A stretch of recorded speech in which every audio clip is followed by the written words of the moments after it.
Hi guys, hello, welcome to my channel. We're gonna be little free library hunting today. I always want to say free little library, but it's little free library. I don't know why my brain does not want to say that correctly. Anyway, as of today, we actually already did the hunting. I did it over the weekend. Today is Monday, but I never did an intro, so here we are.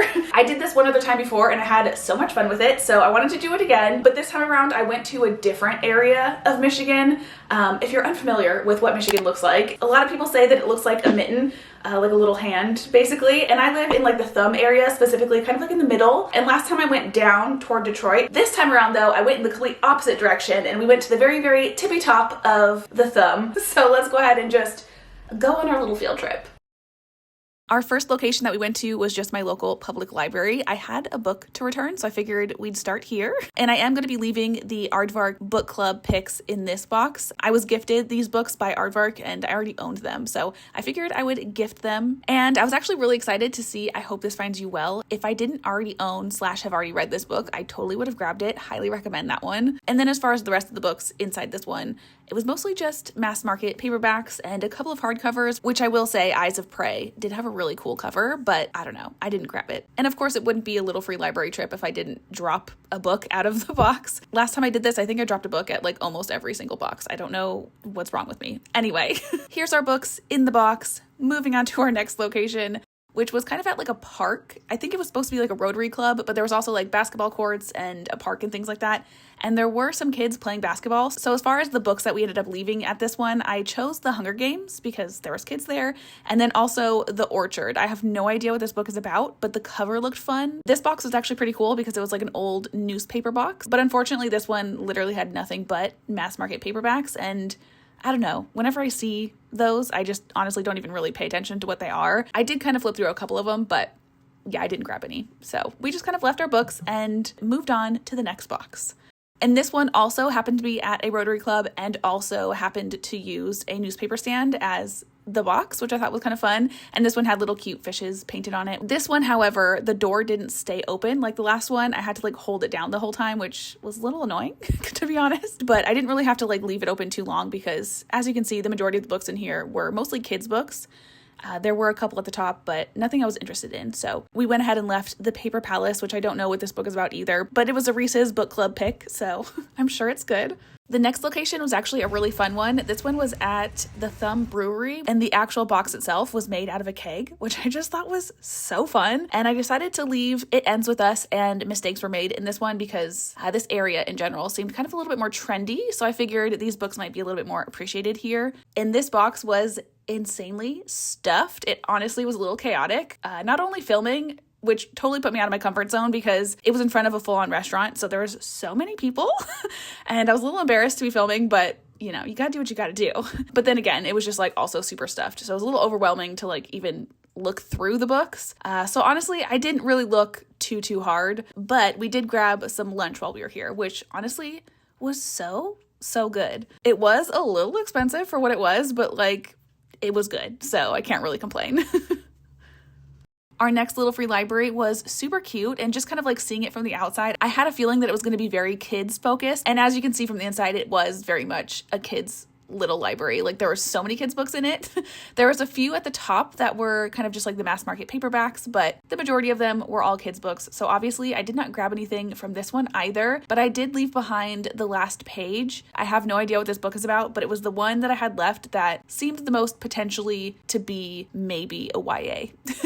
Next up, we took a scenic little drive through this neighborhood to find literally such a cute little free library. This one even had a little bench so you can like sit and read. I just thought this one was so cute. And I do feel like this one did have the most potential for books. It was nice and full and it did actually have some decent book options. First of all, this poetry book, which I didn't end up grabbing, but now looking back at the footage, I'm like kind of annoyed that I didn't.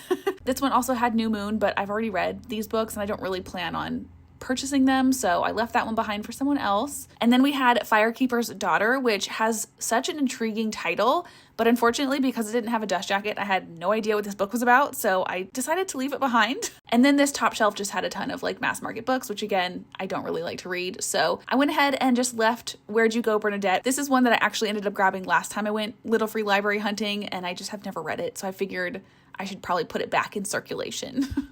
And now we're back, and as you just saw, we did not have very much luck at all with finding any books, except for my public library, the very first little free library that we went to. That one had I Hope This Finds You Well in it, and it's kind of crazy because I saw someone looking through that little free library when we pulled up and they didn't get it. They didn't know that there was a hidden gem in there. Aside from that, we really didn't find anything, which kind of bumped me out. Like, I went into this trip thinking that it didn't really matter if I found any books, but I was obviously hoping I would find at least one or two. We didn't, but I am excited that I got to unhaul a bunch of books, so that is very, very good. But I still wanted to have like a couple of books to show you guys, like something to haul. And luckily, while we were grocery shopping after our little field trip, I found a couple of books at the grocery store. Specifically, we went to Meijer, and they actually have a pretty good book selection there. It's not very big, but they're also like really decently priced. I got Phantasma a couple of weeks ago for only like $14, and I feel like on Amazon it was like $19. Let me check to make sure.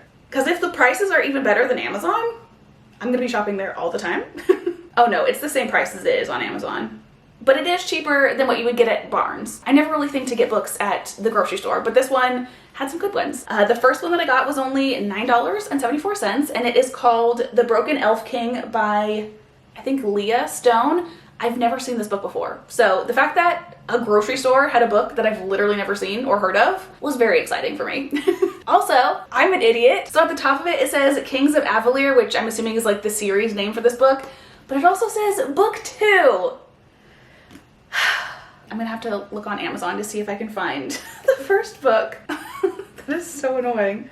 I was kind of thinking I would read this sooner than later, but I guess not. This is actually a 4-book series, and the first book, I don't know if you can see that, is called The Last Dragon King. And the first book for the series is only $7.86 on Amazon, so we're gonna go ahead and add that to cart. Ooh, okay, it says 18-year-old Arwen has magic, but just barely. So when the Dragon King announces his search for a wife, Arwen knows she won't be in the running, as the king needs someone who has enough dragon magic to produce a strong heir. But much to her shock, when the magic sniffers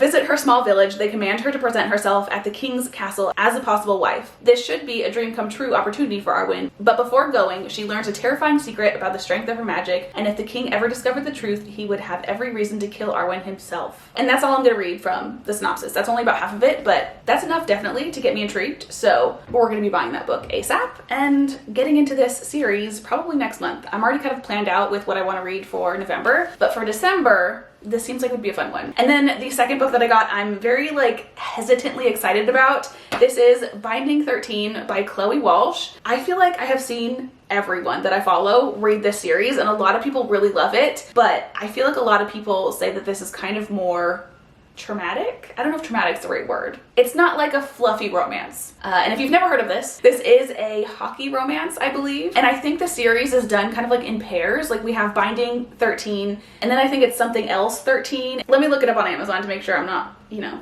saying something stupid. Let me see. Yeah, we have Binding 13, and then we have Keeping 13, and then we have Saving 6, and then Redeeming 6. And I'm not gonna read like the entire synopsis, but I will read the little blurb at the top. It says, he wants to save her, she wants to hide. She's damaged, he's determined. Fate brought them together, love binds them all. I feel like that didn't really give much, so maybe I will read a little bit of the synopsis. Johnny has everything going for him. On the rugby pitch, okay, so it's about rugby, not hockey. On the rugby pitch, he's a force to be reckoned with, even plagued with a hidden injury. Everyone knows he's headed straight for the top, but that means there's no room for mistakes or distractions. Not even the shy new girl at Tommen College, the one with the sad eyes and concealed bruises. Yeah, like I said, there's gonna be some trauma in here. I don't know if I'm ready, to be honest. He needs to stay focused, keep his cool, and not let anything get in the way of the bigger picture. Except before he knows it, this lonely girl has become his only picture.